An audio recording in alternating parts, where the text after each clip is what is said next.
Sir Nick Banayo, hinahamon kita sa isang testingan, tatagan ng gamit o wasakan ng gamit.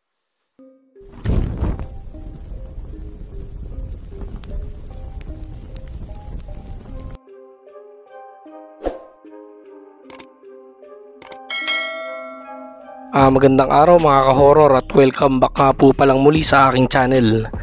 Nandito na naman nga pala tayo sa bagong episode ng Balitang Agimat at Anting-Anting. Sa makabagong panahon ay hindi pa rin nawawala ang tunggalian at pagalingan sa hani ng mga antingero. Lalong tumitindi ang kompetisyon pagdating sa lalim ng kanilang kaalaman sa lihim na karunungan. Lalo na sa tuwing isinasagawa nila ang mga testingan ng kanilang mga agimat at anting-anting. Sa bawat tagpo, ipinapakita nila na hindi lamang ang kapangyarihan ng kanilang mga gamit, kundi pati ang disiplina, tiwala at paniniwala na matagal nang nakaugat sa kanilang tradisyon. Gaya na lang ng ginawang paghamon ni Divine Master kay Commander Bantugan sa isang video na in-upload niya sa kanyang Facebook page. Dito ay rektahan niyang inimbitahan at hinamon si Commander Bantugan upang maglatag ng kani-kanilang malalakas na gamit. At ayon sa kanilang usapan, papuputukan nila ang mga ito at gagamitan ng kani-kanilang panudla. Layunin ng pagkakataong ito na magkaalaman kung sino ang mas may mabisang agimat at sino ang mas may mataas na antas ng panudla. Isang tagpo na matagal nang inaabangan ng kanilang mga taga-suporta at kapwa antingero. Matatandaan na noong nakaraan ay pinasaringan ni Commander Bantugan itong si Divine Master hinggil sa paggamit nito ng salitang kapanalig sa pagtawag sa kanyang mga taga-suporta. Ayon kay Commander Bantugan, hindi raw dapat ginagamit ni Divine Master ang salitang ito sapagkat una niya na itong ipinangalan sa kanyang mga taga-suporta nung siya ay nagsisimula pa lamang. Dahil dito ay agad itong sinunod at pinalitan ni Divine Healer ang katawagang kapanalig at tinawag na lamang na kapatid ang kanyang mga taga-suporta.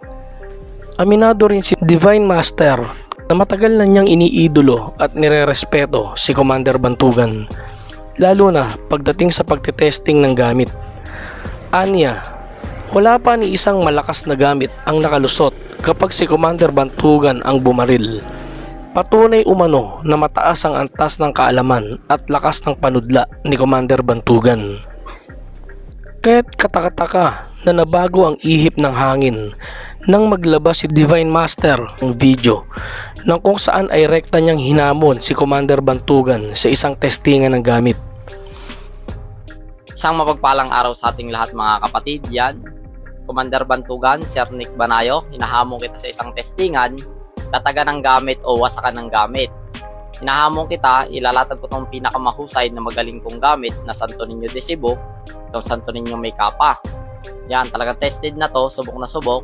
Ngayon, ang gusto ko mangyaring laban, kasi naantay din tayo ng followers natin na magkasubukan ng gamit, ilalatag ko to, ilatag mo rin yung magaling mong gamit na Trespicong Luno. Yan, yung magaling yung nagbabackpair yung bala.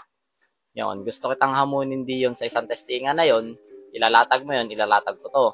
Ako ang babaril dun sa gamit mo, gagamitan ko rin ng panudla kasi alam ko naman, nakilala ka na magaling manira ng gamit o manudla ng gamit. Kahit anong gamit ay kaya mong sirain.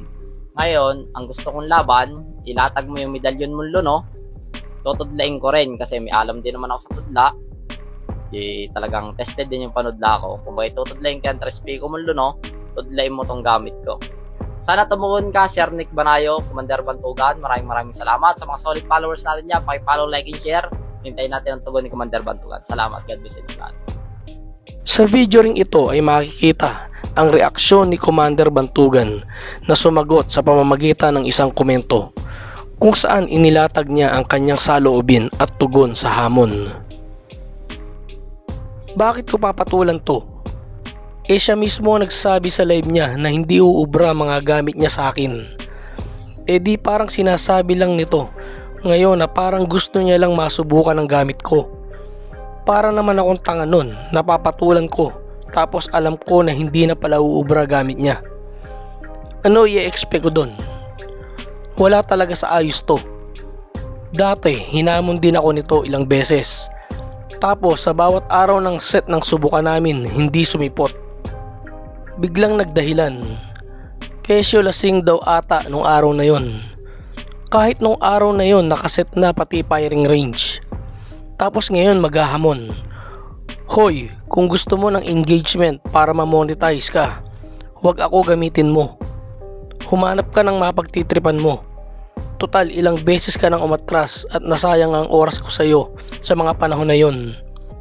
Para makasiguro na may bisa yan. Para sa magandang laban. Yung bubog na kinakain mo, gawin mo sa harap ko. At pag nagawa mo yon sa harap ko, matutuloy ang subukan natin. Kaya abang-abang na lang tayo mga ka-horror. Kung saan nga ba hantong ang hamunang ito? Diplomasya ba o matinding bakbakan ng panudla at lakas ng agimat? So hanggang dito na lang mga ka-horror. At samahan nyo akong muli sa mga susunod ko pang mga kwento patungkol sa agimat at anting-anting. Maraming salamat po.